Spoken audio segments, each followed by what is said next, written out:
Hey guys, tonight we're going to step through a door that most people in Victorian Britain never gave a second thought to, but which ruled the rhythm of their days: the post office.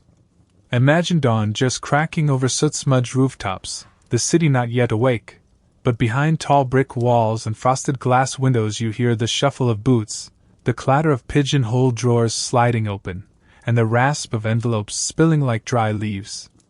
Yes, you're walking into the echoing halls where the sorting clerks start their day. You probably won't survive this without yawning at least 15 times, so don't say I didn't warn you. So, before you get comfortable, take a moment to like the video and subscribe, but only if you genuinely enjoy what I do here. And I'd love to know, drop a comment with your location and the local time right now. It's oddly fun to see just how global this sleepy little community really is. Now, dim the lights, maybe turn on a fan for that soft background hum, and let's ease into tonight's journey together. The scene you step into is not glamorous. The sorting office at dawn looks more like a warehouse married to a schoolroom. Long oak tables scarred by ink stains stretch across the space, and high racks of pigeonholes loom like cathedral organ pipes. Clerks, some bleary-eyed young men barely out of apprenticeships, others middle-aged with the gaunt look of men who have counted too many envelopes in too many decades, shuffle in as the gas lamps hiss. They don't bother greeting one another, they know the drill. You, too, shuffle with them, feeling the stone floor still cold from the night, hearing your boots echo as if mocking your attempt to look lively. Here come the mailbags, dumped from carts that creak in from railway depots or mail coaches, depending on the year. They land with a satisfying thud that makes the tables tremble. One bag alone might hold thousands of letters, thin paper folded and sealed, thicker envelopes with neat copperplate writing, and the occasional heavy parcel tied with string. Your task, should you dare, is to help sort them before the morning sun warms the roofs. The system is relentless. Every letter is flicked open-handed onto the right pile, based on region, town, sometimes even street. The clerk's fingers are blackened by ink and soot before breakfast. And yes, there's the mainstream fact. The Victorian Postal Service in Britain eventually reached a level of efficiency that made up to a dozen deliveries in cities like London possible in a single day. That's not just good, it's borderline obsessive. Imagine your inbox updating every hour with a knock at the door. The quirky tidbit? Some clerks, to amuse themselves during the dullest stretches, held private competitions, who could flick an envelope the farthest into its correct pigeonhole without standing up. Letters sailed like paper darts through the dim morning light, and now and then one would land dramatically in a pile of completely wrong correspondence, to groans and muffled laughter. You can picture yourself trying it, missing spectacularly, and pretending you meant to do that. As you lean on the desk, a clerk explains the ritual. Every morning before breakfast, mountains of mail must be tamed into neat order, then bundled and strapped for the carriers. And always under the clock, because delivery timetables are sacred. He gestures to the big clock on the wall, its pendulum swinging sternly as if to say, "Hurry up, you drowsy humans!" You notice the smell, ink, paper dust, damp wool coats. And under it, the faint whiff of pipe smoke from a night guard who left just before dawn. The room is half lit by high windows, where the sky outside pales from indigo to pearl. The rhythm of paper shuffling becomes oddly hypnotic. If you weren't careful, you could almost nod off right there standing up. Some historians still argue whether the efficiency of these dawn routines was more about civic pride or about obsessive bureaucratic control. Was it truly necessary to wake armies of clerks before breakfast, or was it simply Victorian Britain flexing its muscles of punctuality? You imagine the debate playing out, one professor insisting it was a public service marvel, another rolling his eyes and muttering about Victorian fussiness. Either way, the letters kept moving. As the piles shrink and bundles form, you step aside to let a wiry clerk haul a leather satchel over his shoulder. His boots squeak on the polished floor as he staggers under the weight, off to prepare the first deliveries. More satchels line the wall, each tagged with a destination. The whole scene is like a military campaign, except the weapons are quills and the battlefield is every street and alley in the city. Outside, the gas lamps fade as dawn brightens, and you realize the day has only just begun. You, dear listener, already feel like you've worked a full shift, yet the Victorians are just getting warmed up. And somewhere in the stacks of paper you help sort, perhaps a love letter lies tucked beside a dry invoice. Maybe today, someone's life changes because of this dawn ritual, and they'll never know a clerk's weary hands touched it first. You step away from the echoing sorting halls, rubbing a smudge of ink from your fingers, and suddenly realize you've stumbled into the next great upheaval of the postal world, the revolution of the penny post.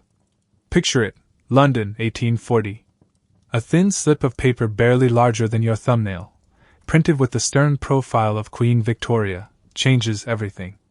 You hold it up to the light like a magician inspecting a trick card. 1 penny, prepaid, guaranteed delivery.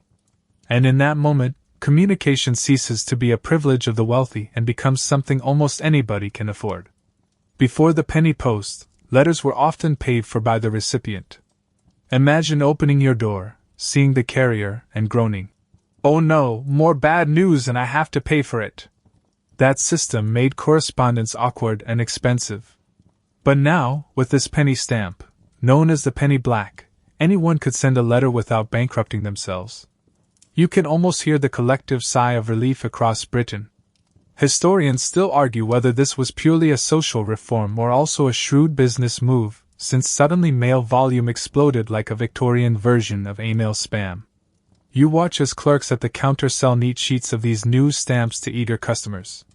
Housewives, clerks, shopkeepers, all lining up with pennies in hand, plotting which cousin or childhood friend they'll write to first. The atmosphere is almost giddy, like the launch day of a new phone, except instead of glass screens people are marveling at a sticky-backed rectangle of paper. You glance down and realize, yes, licking stamps is going to be the new national hobby. But here's a quirky tidbit for you. Not everyone trusted this newfangled system. Some people refused to believe a letter could travel reliably for such a low fee. Skeptics suspected some trickery, muttering that the stamp was surely a scam, like snake oil sellers in stationery form. And one clever fellow even tried to reuse stamps by carefully washing off the ink cancellations. The authorities caught on, of course, but you can picture the scene: a grown man huddled at his wash basin, scrubbing tiny bits of Queen Victoria's face as if laundering postage. Meanwhile, in the back offices, the cheap stamp created a nightmare. Suddenly the mail volume tripled, then quadrupled. Clerks who once handled tidy bundles of correspondence now drowned in avalanches of envelopes. Paper piled so high that carts groaned under the weight. Imagine the boss grumbling, "Yes, public service is noble, but who's paying for my hernia belt?" You might feel sympathetic, though not enough to stop you from sending 3 more letters just because you can. At dawn deliveries, you notice an odd shift in tone. People who once treated letters as rare events now expect them as casually as we expect text messages. You pass a boarding house where tenants cheer when the carrier arrives with their morning post. They read aloud, giggle, or sulk depending on the contents. A whole new rhythm of daily life emerges, pinned on that little penny stamp. Step into a small Victorian parlor, lace curtains, ticking clock, the faint smell of coal smoke. On the writing desk lies a stack of cheap paper, pre-cut and ready. A young woman dips her pen, pauses, then scribbles a note to her sister in Manchester. She wouldn't have written yesterday, too costly. Today? She dashes off 3 pages about the weather and the new bonnet she saw in a shop window. You lean over her shoulder. It's not Shakespeare, but it's daily life, captured in ink, sealed with a lick. And somewhere in the network of clerks and carriers you just left, her words are joining the tide. Historians still argue whether the penny post democratized knowledge or merely democratized gossip. Was this truly the birth of mass literacy, or just the explosion of people writing? "Meet me at 5. Over and over again? You shrug. Either way, it kept the clerks busy. And here comes your light joke for the evening. Imagine the first person to receive a love letter under the penny post. They'd never gotten one before, too expensive. They open it, blush furiously, and then mutter, "Blast, now I have to pay for paper and ink to reply." Romance, Victorian style, always comes with receipts. The larger picture becomes clear as you wander back into the sorting office. The timetables, Those rigid routines you glimpsed before were no longer optional. With mail volumes soaring, every hour mattered. Clerks pulled longer shifts, carriers tramped extra miles, and the post office transformed into a national bloodstream, pumping news, chatter, bills, and courtship letters with tireless regularity. The sleepy dawn ritual you saw in Section 1 suddenly feels like a warm-up. Now it's a marathon, and you, poor listener, are jogging along, clutching your penny black as if it were a golden ticket. By the time evening lamps flicker to life, you realize the humble stamp has done more than create work. It's reshaped how society thinks about time, distance, and connection. All for 1 penny. And you can't help but grin at the irony. You're being lulled to sleep by a story about paperwork multiplied to infinity. You wander back out of the bustling urban post office and find yourself jolted onto a very different stage of delivery. The mail coach, clattering down muddy country roads. It's still the 19th century, though not yet the full railway age, and these coaches are the unsung heroes dragging sacks of letters across landscapes more pothole than pavement. Picture yourself perched on a hard wooden bench, wedged between parcels of dubious aroma, perhaps a basket of cheese from a country farm, perhaps someone's attempt at sending a goose through the post, which was a thing. The coach rocks violently as horses thunder ahead, mud spraying up the sides. Each lurch sends your teeth knocking like castanets, and yet this is considered fast travel. You hold onto your seat and remind yourself, this is speed, Victorian style. The mainstream historical fact? By the late 18th and early 19th centuries, Britain's mail coach system had become famous for its reliability. The coaches ran on timetables so strict that inns along the routes synchronized their clocks to the arrival of the mail. Imagine a whole network of towns checking their timepieces by whether or not the coach rolled in on schedule. And you thought your train delays were bad. Here, a muddy puddle could throw off half the country's sense of punctuality. Now for the quirky tidbit. Drivers, known as guard drivers, often carried a brass horn. Not for music lessons, sadly, but for warning everyone on the road to clear out. You can hear the honk echoing over hills and hedges as sleepy farmers tug their carts to the side. The guards sometimes got a bit too enthusiastic, blowing fanfares as if announcing royalty. You imagine one particularly dramatic driver standing in his seat, tooting a grand flourish at a flock of sheep who look unimpressed. And here's the scholarly debate woven in. Historians still argue whether mail coaches truly revolutionized rural life, or whether they simply served the upper crust while ordinary villagers remained mostly untouched. Sure, letters reached more people, but did the farmer's daughter in a remote hamlet actually feel the difference? Or was it mainly the merchants and bankers who enjoyed faster correspondence? The jury's still out, and you find yourself half dozing to the thought of professors grumbling over muddy wheel ruts. The sensory details pile up, the horses snorting clouds of breath in the chilly dawn air, the crack of a whip, the smell of leather and wet hay. You lean against the jolting coach wall and swear you've bruised your elbow on every bump. The guard, cheerfully indifferent, reminds you that delays are frowned upon. Schedules are sacred, even if it means rattling through the night while passengers dream of soft featherbeds they'll never see. There's a certain romance to the system, though. You glance at a fellow passenger scribbling by lantern light, writing furiously in a little notebook despite the jolts. Maybe he's composing a letter to send at the next town, eager to take advantage of this very coach system. You smirk. Talk about riding on the go. At the next inn, the coach halts for a lightning-fast exchange of horses. Stable boys rush out, unbuckling harnesses and slapping on fresh teams, all within minutes. You barely have time to gulp a mug of ale before the guard's horn blares again, summoning everyone back on board. And just when you think the post office clerks in Section 1 had it rough, you realize these poor horses and drivers lived by an even more brutal timetable. Here comes your gentle joke for the section. You imagine the complaints department in a Victorian post office receiving a letter that says, "My delivery was late because the coach was attacked by geese." And the clerk sighs, mutters, "Again with the geese," and files it under nature-related delays. But the serious side remains. The mail coach era was fragile. Roads turned to sludge in winter, bridges washed away in storms, and robbers occasionally lurked. Yet somehow, The coaches kept going, tethered to their timetables like iron to a magnet. By the time the railway began to steal the spotlight, these road-bound juggernauts had already carved out an image of discipline and reliability. As you slump back in your rattling seat, eyelids heavy, you realize the Post timetable isn't just about letters, it's about the heartbeat of a nation trying to stay connected. And as the horn sounds once more and the horses surge forward, you think, maybe this bumping, swaying ride is the perfect lullaby after all. The mail coach rattles into memory, and now you find yourself standing on a railway platform, staring at a massive iron engine belching steam into the morning mist. The age of coaches is over, the railway takeover has arrived, and the post office has hitched its future to thunderous locomotives. You clutch your imaginary satchel of letters a little tighter, because the rhythm of mail delivery is about to accelerate in ways even the most punctual clerk could barely imagine. The mainstream historical fact is clear. In 1830, with the opening of the Liverpool and Manchester Railway, Britain began experimenting with sending mail by train. Within a few decades, dedicated traveling post offices, TPOs, were running along major lines. These weren't just carriages hauling sacks of letters.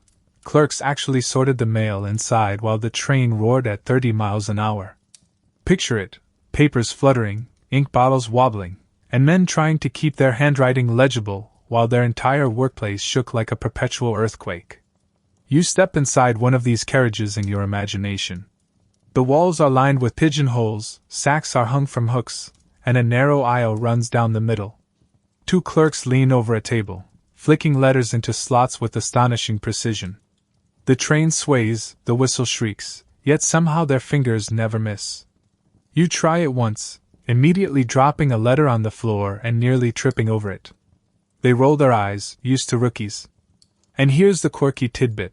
The railway post system developed a bizarre contraption called the mail exchange apparatus. Instead of stopping at small stations, the train could snatch a mailbag on the fly. A crane-like arm held the bag by the tracks. As the train thundered past, a net on the carriage grabbed it in one smooth motion. Simultaneously, another bag was kicked out to land neatly in a designated spot. You imagine standing trackside, watching a high-speed exchange that looks suspiciously like a circus stunt. One wrong move, and someone's Aunt Mildred's birthday card ends up in a cow pasture. The scholarly debate? Historians still argue whether the speed of railway mail truly benefited ordinary folk, or mainly served businesses and government. Did the average farmer's wife in Cornwall suddenly feel more connected, or did this simply help banks shuffle paperwork faster across the country? One school insists it was a democratizing force, the other shrugs and mutters that only accountants were truly thrilled. You lean on the shaking carriage wall, undecided, letting the argument rock you toward drowsiness. The sensory overload is intense, the hiss of steam, the rattle of wheels, coal smoke drifting in through open vents. The clerks shout instructions over the roar. Northbound! City pile! Faster! And the smell of hot metal seeps into your clothes. You notice one clerk chewing on a sandwich with absolute indifference, as though working in a mobile furnace is just another Tuesday. And here's your gentle joke. You imagine one poor clerk writing home about his day, describing the office. His family pictures a tidy desk with inkpots, not realizing his office is currently hurtling through Yorkshire at the speed of terror. As evening falls, you lean out of the carriage window, just for a moment, don't worry, and see the blurred lights of villages whipping by. Each cluster of rooftops hides people who, tomorrow morning, will find letters and newspapers on their doorsteps thanks to this iron beast beneath your feet. The timetable no longer belongs to horses and muddy roads. It belongs to machines that measure time in minutes, not days. You think back to the dawn rituals of Section 1, the penny post explosion of Section 2, and the muddy jolts of Section 3. All of it funnels into this moment, sacks of letters swinging inside a moving train, timetables rewritten by steam. And as the whistle screams again, echoing into the night, you realize Victorian Britain has hitched its heartbeat to the rhythm of pistons and tracks. It's noisy, it's grimy, and yet, in a strange way, it's soothing, like a lullaby rattled out on steel rails. The train whistle fades into memory, and you wander into another hall of clattering sounds, this time, not from wheels on rails but from fingers hammering out codes on brass telegraph keys. Welcome to the telegraph office, where the air feels different, taut, almost crackling, as if the invisible electricity buzzing down copper wires is also running through the clerk's veins. Here's your mainstream historical fact. By the mid-19th century, the electric telegraph was reshaping communication. The post office began absorbing telegraph services in the 1860s, merging two worlds: slow, tangible letters and rapid-fire dots and dashes. Messages that once took days by coach now zipped in minutes. To Victorians, this was science fiction made real. But step closer to the desk and notice the rivalry. Telegraph clerks sit like pianists, fingers tapping in rhythms that sound oddly musical. Next door, postal clerks scowl, clutching their precious stacks of envelopes. You can almost hear the muttering. If wires can carry words instantly, who will bother writing letters?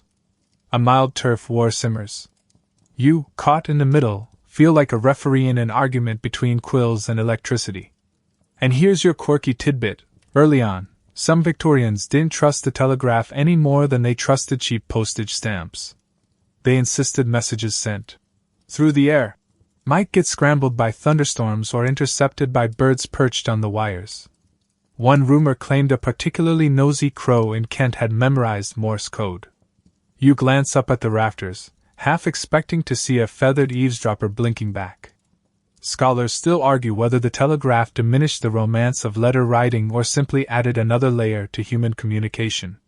Did it flatten emotions into blunt codes, or did it complement the handwritten letter, giving urgency to emergencies and leaving poetry to ink and paper?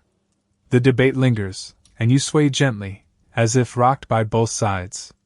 The sensory scene tightens around you. The click-clack of keys, the sharp smell of ozone, the heavy silence between bursts of tapping. Clerks lean forward, scribbling decoded words onto pads, tearing off strips, and running them across the room to be delivered by hand. You notice how even in this age of speed, the timetable still rules. Telegrams are logged, time-stamped, and prioritized with military precision. Here comes tonight's gentle joke. You imagine one clerk sending a telegram to his mother saying, "Eating well, don't worry," only to realize each word costs money. He shortens it to, "Eating. Don't." She receives it, faints, and replies with equal brevity, "Why?" As you stand there, lulled by the rhythm of tapping, you realize how Victorian Britain lived in a strange dual reality. In one pocket you had the intimate, leisurely letter sealed with wax. In the other the curt, buzzing telegram, charging you for every syllable. Together they formed a duet, slow melody and staccato percussion. And through both, the post office held firm control, building its curious timetable not just around ink and paper, but now also around invisible sparks. The day darkens, clerks stretch stiff fingers, and the wires hum softly in the dusk. You close your eyes, hearing those coded rhythms as if they were lullabies spelled in dots and dashes. The steady tap of telegraph keys fades as you follow another bundle of letters, this time not across town but across oceans. You find yourself on a bustling Victorian dockside, where crates creak, ropes groan, and the salty tang of sea air mingles with coal smoke. The mail is going global, and with it comes a new set of timetables, measured not in hours or days, but in weeks and months. The mainstream historical fact? Britain's global empire relied heavily on overseas post, and by the mid-19th century, mail steamers were sailing on regular schedules to India, Africa, Australia, and the Caribbean. Letters that once depended on the fickle winds of sailing ships now followed clock-like departures from ports, their cargoes filled with news, orders, and gossip. A London clerk might promise delivery to Bombay in 6 weeks, weather permitting, and Victorians treated this as astonishingly reliable. You stand on the deck of a mail steamer as sacks are hauled aboard. Canvas bags bulge like overstuffed pillows, each tagged with destinations that sound like half-remembered dreams: Calcutta, Kingston, Cape Town, Sydney. The crew heave them below deck, wedged among barrels of salt pork and crates of soap. The timetable is printed and pinned to the captain's cabin door: depart on Thursday, arrive on Tuesday, if the monsoon, or a cyclone, or a sandbar doesn't disagree. Here's your quirky tidbit. Letters sometimes arrived smelling faintly of what they traveled with. A love note shipped with a cargo of cinnamon might carry a spicy perfume, while a business invoice transported next to barrels of dried fish. Well, you can imagine the disappointment. Recipients occasionally joked that you could sniff the trade networks without leaving your parlor. You lean over a pile of mail bags and swear one still smells like mangoes, gone long before arrival. And of course, historians still argue whether colonial postal timetables truly connected cultures or simply reinforced empire. Did the ability to send instructions from London to Calcutta tighten imperial control, or did it also allow local voices to travel back, influencing policy? Some scholars see the system as domination, others as dialogue. You shrug, letting the debate drift like waves under the hull. The ship rolls gently, and you picture the letters inside, swaying with each swell. Somewhere in those sacks lies a soldier's note to his mother, a merchant's plea for new supplies, a poet's verses destined for a friend across the globe. Each word waits weeks to be read, yet every sender trusts the timetable, trusts that steam, coal, and human determination will make it so. Here comes your gentle joke for the section. You imagine an impatient gentleman in Calcutta writing home. Why has no one replied? Unaware that his letter is still bobbing somewhere near the Suez Canal, perhaps being nibbled by a particularly literate rat. On deck, sailors coil ropes and stoke fires, the night sky pricked with stars over a dark sea. You lean against the rail, lulled by the rhythm of waves, listening to the steady heartbeat of engines. Even oceans, it seems, can be bent into a timetable, though never without the occasional delay, the occasional vanished letter swallowed by storms. You close your eyes, the scent of salt lingering, and think of distant shores where another dawn will see these letters opened. Some will bring joy, some sorrow, some only the mundane tally of goods shipped and received. But all of them, in their quiet way, stitch the world together, one postmarked envelope at a time. You leave behind the rolling decks of steamers and return to solid ground, finding yourself stepping through the swinging doors of a Victorian post office interior. Immediately you're greeted by a smell of polished wood, ink, and damp wool coats drying in the warmth. Gas lamps glow softly overhead, casting halos of light on brass fittings and long wooden counters. The whole place hums with that low buzz of waiting customers, coughs, murmurs, the occasional impatient throat clearing. Here's your mainstream historical fact. The Victorian Post Office was one of the most visible government institutions in daily life. By the 1860s, there were thousands of local branches across Britain, often housed in handsome brick or stone buildings meant to inspire confidence.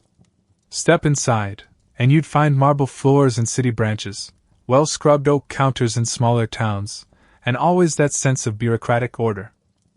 As you shuffle forward in line, you notice how strictly the interior is organized.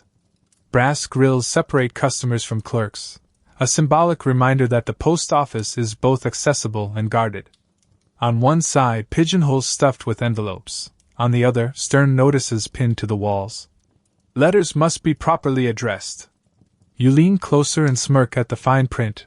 Victorians were so nervous about legibility that some offices kept samples of model handwriting for reference, as if practicing penmanship were a civic duty.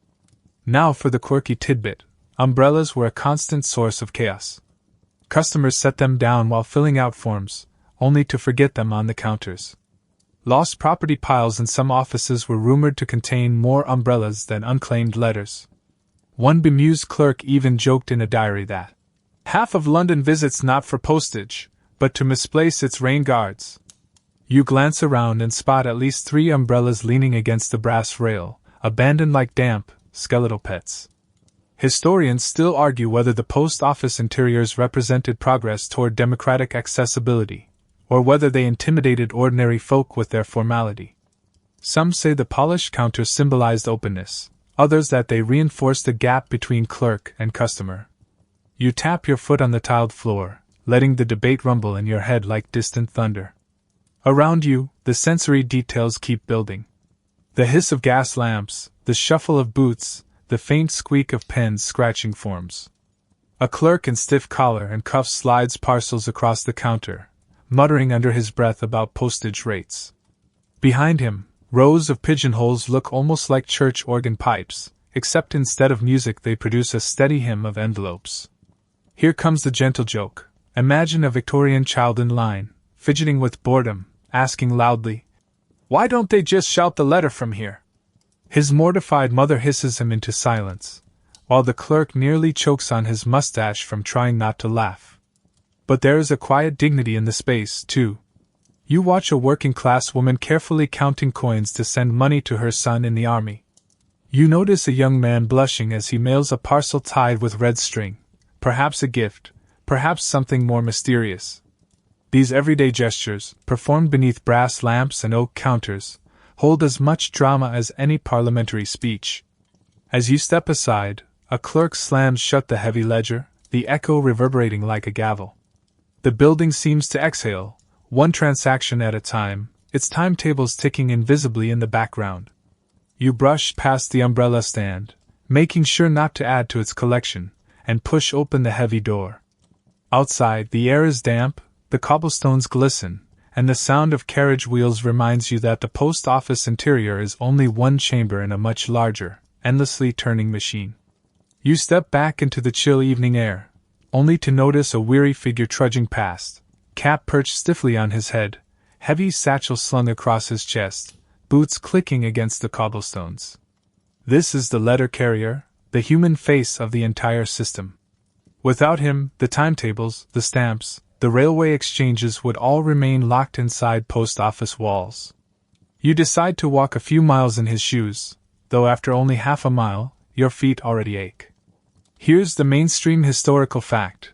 By the late 19th century, postal carriers in Britain had a recognizable uniform, dark blue coat, brass buttons, and a peaked cap. The uniform projected authority and reliability, signaling to the public that this man was a trusted servant of the crown. Carriers walked astonishing distances daily, often 10 or more miles, lugging bags that could weigh as much as a small child. It was grueling, but it gave the mail an unmistakably human heartbeat. You glance at his satchel. It bulges with envelopes, small parcels, and the occasional newspaper rolled tight. He shifts the strap across his shoulder, muttering about the endless loads. One bundle is so heavy he leans sideways like a ship listing in a storm. Yet the timetable demands he keeps moving. You imagine his daily routine mapped out like a marching drill, every street corner and doorway scripted in advance. Here's a quirky tidbit. The caps weren't just for show. They were rumored to be sturdy enough to swat away mischievous dogs. Postal carriers were frequent targets of barking ambushes, and some developed creative tactics, offering scraps of bread, rattling their satchel to distract, or simply standing still until the dog grew bored. One carrier famously claimed he could recognize households by the breed of dog that tried to bite his ankles.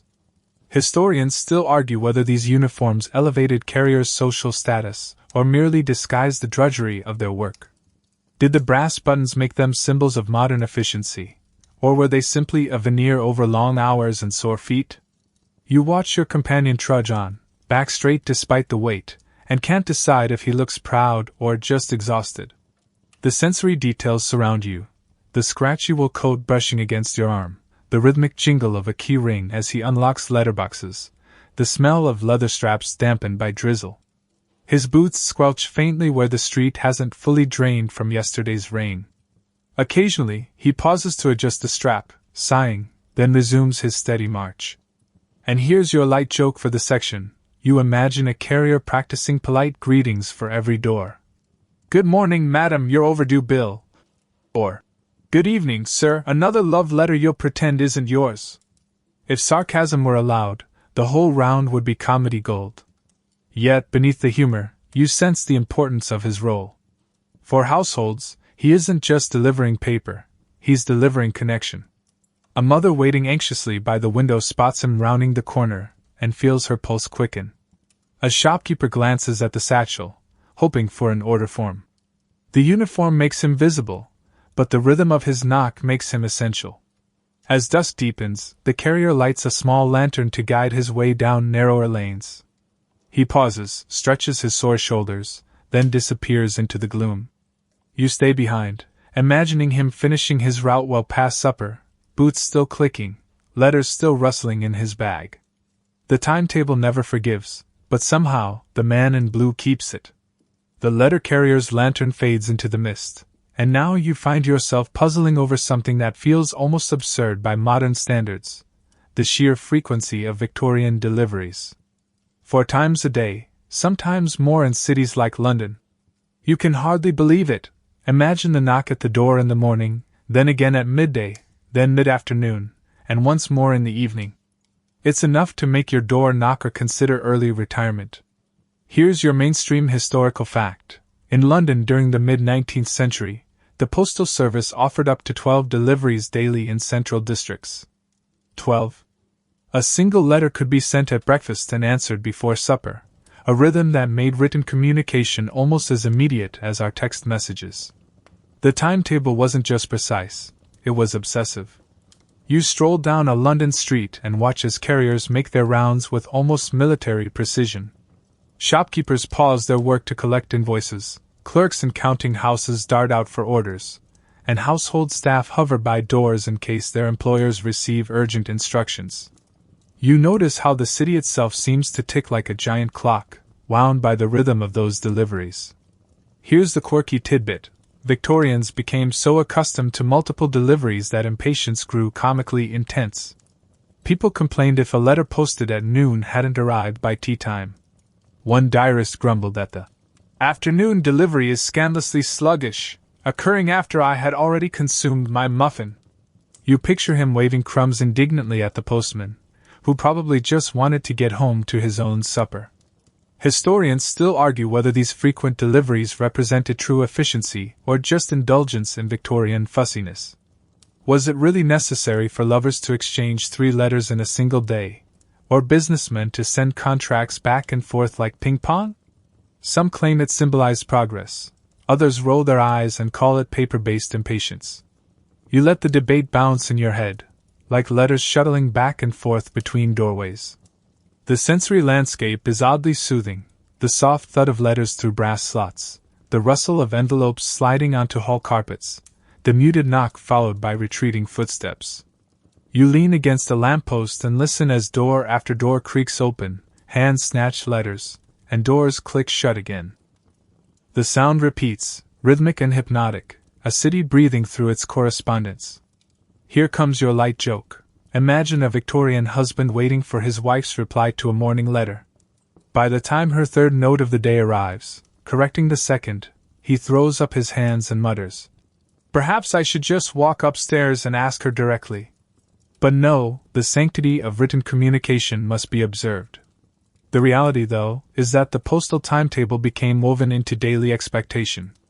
People structured their routines around it, waiting by windows, planning errands between deliveries, timing messages with almost scientific precision. You realize that the hum of city life in the 19th century wasn't just the clatter of carriages or the bells of churches. It was the invisible pulse of envelopes moving hour by hour. As twilight deepens, the final delivery of the day makes its way down the street. Carriers shuffle with weary steps, dropping the last notes and bills into waiting hands. Windows glow with lamplight as families settle in, unfolding envelopes beneath the flicker of gas jets.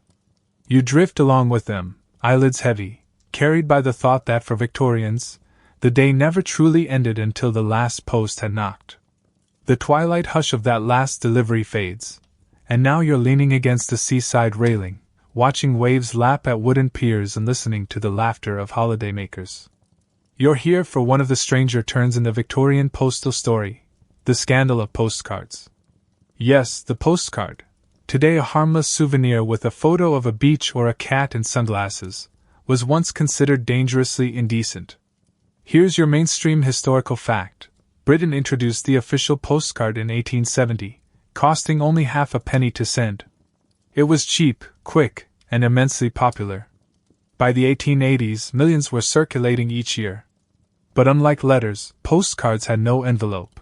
Messages were written in plain view for anyone to read, from postal clerks to nosy neighbors. And Victorians, masters of discretion and modesty, were not sure how to handle that level of exposure. You peer over the shoulder of a lady on the pier, who's scribbling a message in bold, unashamed script. Arrived safe. Weather charming. Wish you were here. You smile, thinking it innocuous, but imagine the gasps of a prudish aunt upon realizing that her family's affairs could be casually glimpsed by strangers. Newspapers fretted that postcards encouraged impropriety. Some even declared them the ruin of polite correspondence. Here's the quirky tidbit: saucy seaside postcards soon followed. These weren't the bawdy cartoons of the 20th century yet, but they carried playful jokes, cheeky sketches, or veiled flirtations. Young men would send them to sweethearts, half hoping a post office clerk would blush reading the line before the intended recipient did. You imagine one clerk sighing, "Not another joke about bathing costumes," while slipping it into the bag with studied indifference. Historians still argue whether the rise of postcards signaled a decline in meaningful letter writing or an expansion of democratic communication. Were they cheapening intimacy into shallow scribbles, or liberating ordinary people to express themselves without fuss? Some scholars wax lyrical about the postcard as the people's press, while others dismiss it as frivolous clutter. You lean back, letting the debate wash over you like the tide. The sensory detail pulls you in. The scratch of pens against stiff cardstock, the salty air drying ink too quickly, the sound of waves muffled beneath the shuffle of sandals on piers. In the sorting office, stacks of postcards accumulate, their messages easily visible. Train delayed, arriving tomorrow. Mother better, doctor pleased. Each card is a tiny window into someone's life, exposed to any pair of eyes that cares to glance. And here's your gentle joke for the night. Picture a postman unable to resist chuckling at a postcard that reads, "Darling, don't tell father I borrowed his boots."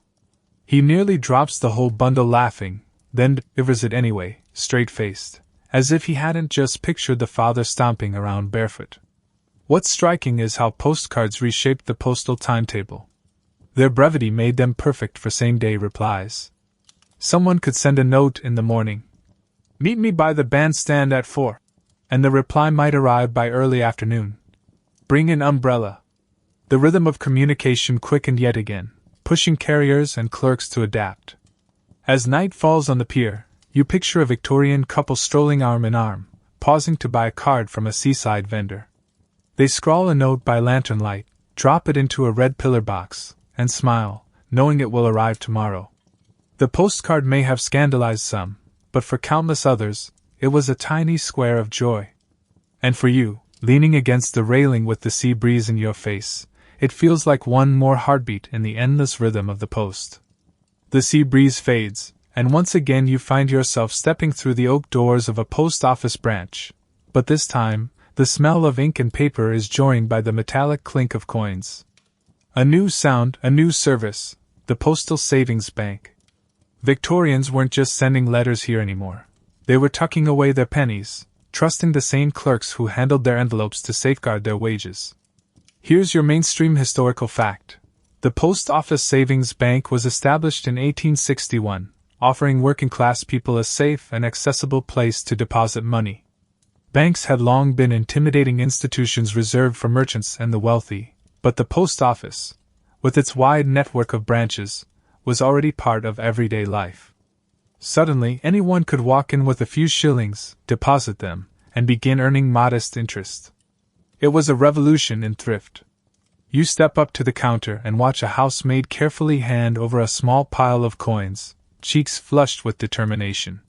The clerk notes her name in a sturdy ledger, stamps her passbook with a satisfying thump, and nods gravely. She walks away taller than she entered, clutching that passbook like a ticket to security.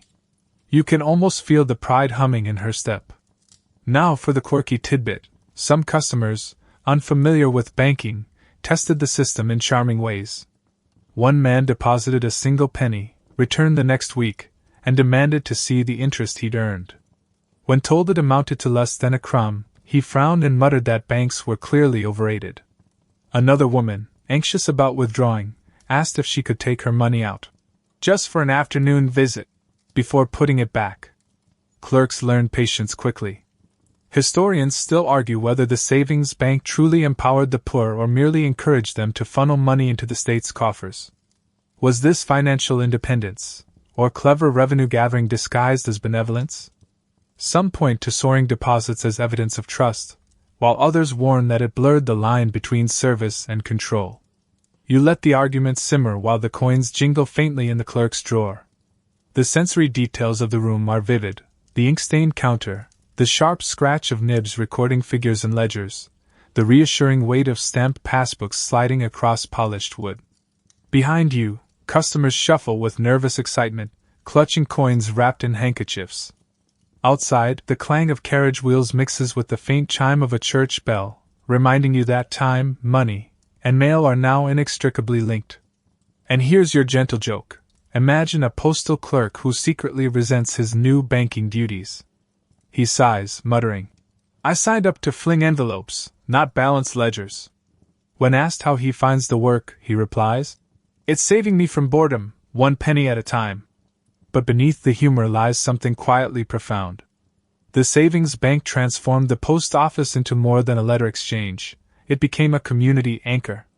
Families began to see the red pillar box not just as a place for correspondence, but as a symbol of trust and stability.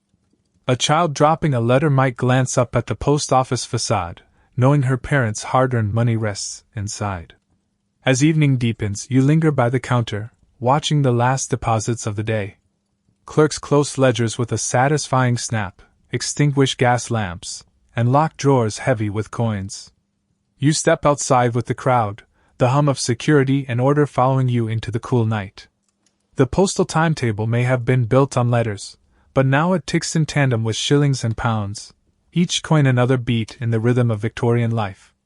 The clink of coins fades, replaced by something quieter, more secretive.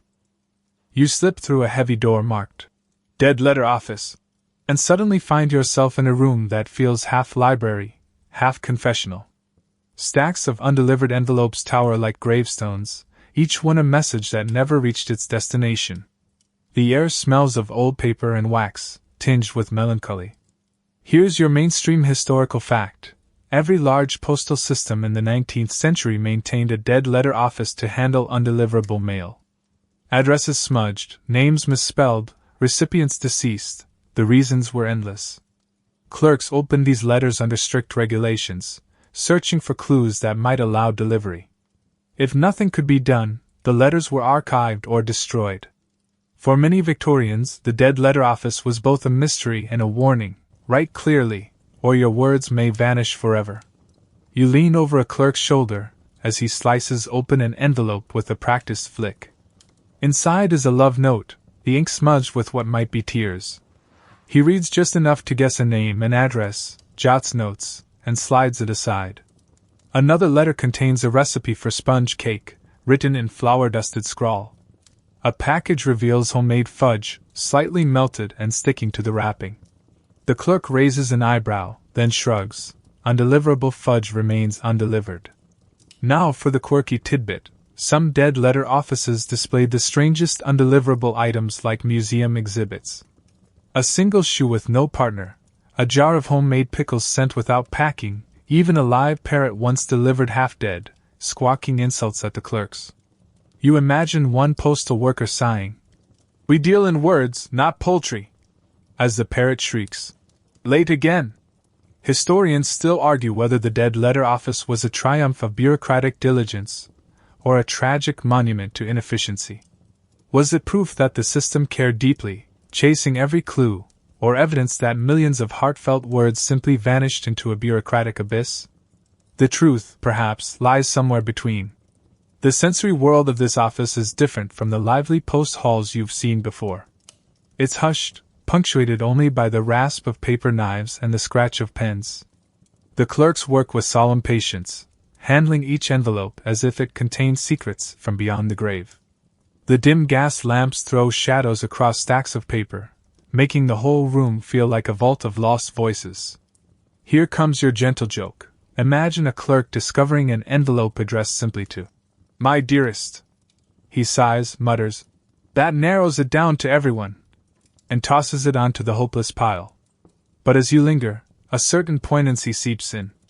Every letter here once carried hope, news, affection, instructions, confessions.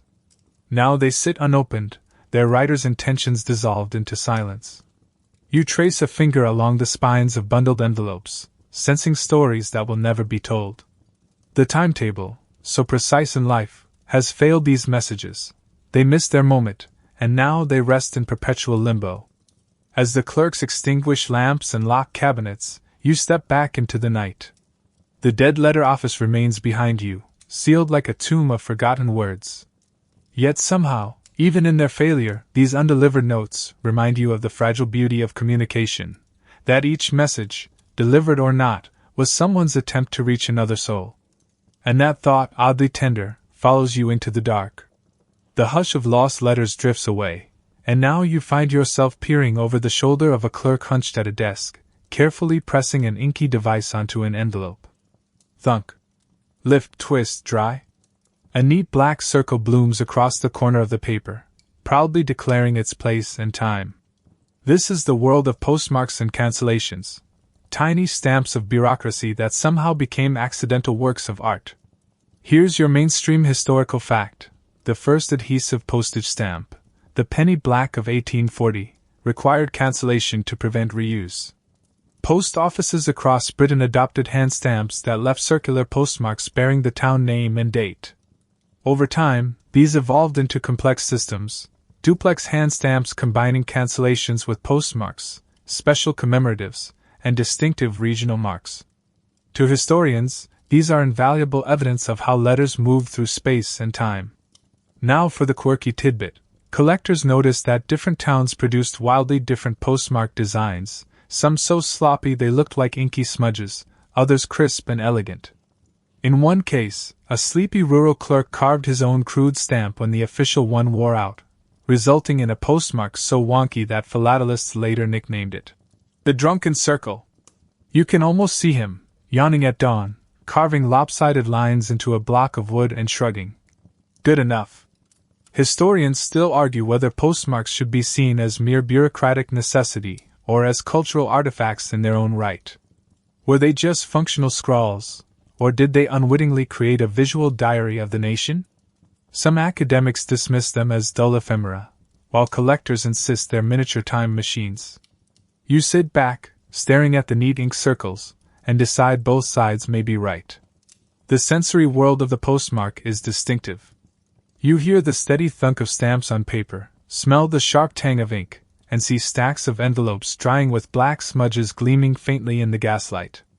Clerks move in rhythm, stamping, stacking, stamping again, their arms sore by evening but their tables transformed into mosaics of dates and towns. Here's your gentle joke. Imagine a Victorian suitor so poor he tries to erase a postmark with breadcrumbs to reuse a stamp. His beloved receives the letter faintly dusted with toast flakes and writes back, "Darling, your affection tastes stale." But beyond humor lies a quiet poetry. Each postmark is proof that a letter existed in a certain place at a certain moment. A love note sent from Bath in May 1863 carries not only sentiment, but also geography and time pressed into its corner. When you trace your finger over the inky ridge, you're touching the fingerprint of the postal timetable itself. As you watch clerks finishing their shift, wiping ink from their hands, you realize these circles of bureaucracy tell stories even when the words inside the letter are lost. The timetable may govern delivery, but the postmark preserves its pulse, stamped forever into paper. The rhythm of postmarks still lingers in your ears when a clerk leans over and whispers, "Of course, some letters almost never made it at all." He gestures toward a locked drawer, where rumors and legends live, the tales of famous letters lost and found. You lean in closer, because this is where history mixes with mystery, and the postal timetable suddenly feels like a fragile thread holding great stories together. Here's your mainstream historical fact. Important letters often traveled through the Victorian Post, and not all survived the journey. Drafts of Charles Dickens's correspondence, explorations reports from Africa, and even sensitive government documents sometimes vanished into the labyrinth of bags and pigeonholes. Some were later discovered in archives or private collections, while others remain missing. The system was vast, efficient, and yet imperfect, leaving tantalizing gaps in the written record. And here's the quirky tidbit. One story claims that a letter from an Arctic expedition was misdirected so many times it traveled more than the explorers themselves. By the time it reached London, the intended recipient had already died of old age. The envelope bore so many forwarding marks that it looked like a modern passport, every stop another scar of delay. You smile at the thought of the letter finally arriving, battered but triumphant, whispering, "Well, at least I survived." Historians still argue whether such losses were tragic accidents or deliberate erasures. Did careless clerks misplace these treasures, or did officials quietly suppress sensitive content? The debate lingers, especially around missing letters from colonial outposts or politically sensitive correspondences. Some claim incompetence, others conspiracy. You, meanwhile, just picture a frazzled clerk muttering, "I swear it was here yesterday." The sensory details of this section are subtler but haunting. You run your finger along the edge of a dusty box where, unsorted, is scrawled in fading ink. The air smells of parchment and candle soot, and the silence feels heavy, as though every missing letter sighs in disappointment. In one corner, a bundle of yellowed envelopes is tied with fraying string, their corners bent from decades of neglect. Here comes your gentle joke. Imagine a Victorian clerk receiving a frantic inquiry. "Where is my urgent message to Mr. Darwin?" He rifles through stacks, shrugs, and says, "Perhaps it's still evolving." But humor aside, you realize how fragile history can be. What if a lost letter held the first draft of a novel we now know differently? What if an explorer's account had changed how the public viewed a distant land? The timetable promised precision, but the reality was always vulnerable to human error, storms, or simple forgetfulness. As you leave the shadowy archive, you glance back at the locked drawer. Inside may lie secrets never revealed, correspondences that could have shifted reputations, or just mundane shopping lists. Either way, the post office carried them all with equal gravity, trusting its system to keep order. Yet the gaps remind you, even the most reliable timetables stumble. And sometimes, the silence of what's missing echoes louder than the letters delivered. The locked drawer of lost letters closes behind you, and suddenly you're back in the living heartbeat of the post office, at the very end of the day. The room is dim now, the clamor of customers long faded, and the only sounds left are the weary sighs of clerks sealing up the last bundles of mail. You linger quietly, as if intruding on a ritual older than clocking out, a ceremony of closure, of endings. Here's your mainstream historical fact. Victorian post offices often closed with strict timetables, the final mailbags sealed and dispatched under the watch of supervisors. Carriers returned their satchels, clerks signed off ledgers, and heavy iron locks clanked shut on counters. The system prided itself on punctuality, even closing was measured by the clock. Now the quirky tidbit, some clerks developed small superstitions about closing time. One believed that sealing the last bag too quickly would bring a flood of overdue correspondence tomorrow. Another always tapped the ledger 3 times for luck before extinguishing the gas lamps. And in one London branch, it was whispered that forgetting to hang your cap on its proper hook meant your next delivery round would be plagued by rain.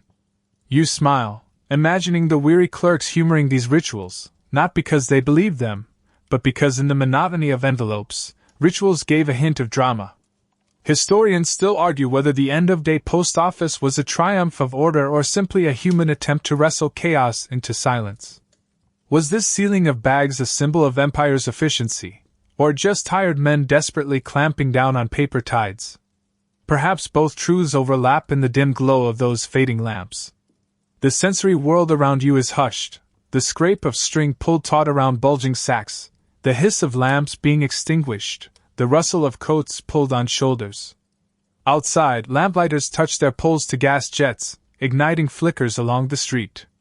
Carriers trudge home, boots scuffing cobblestones, while clerks rub ink-stained fingers, dreaming of supper and rest.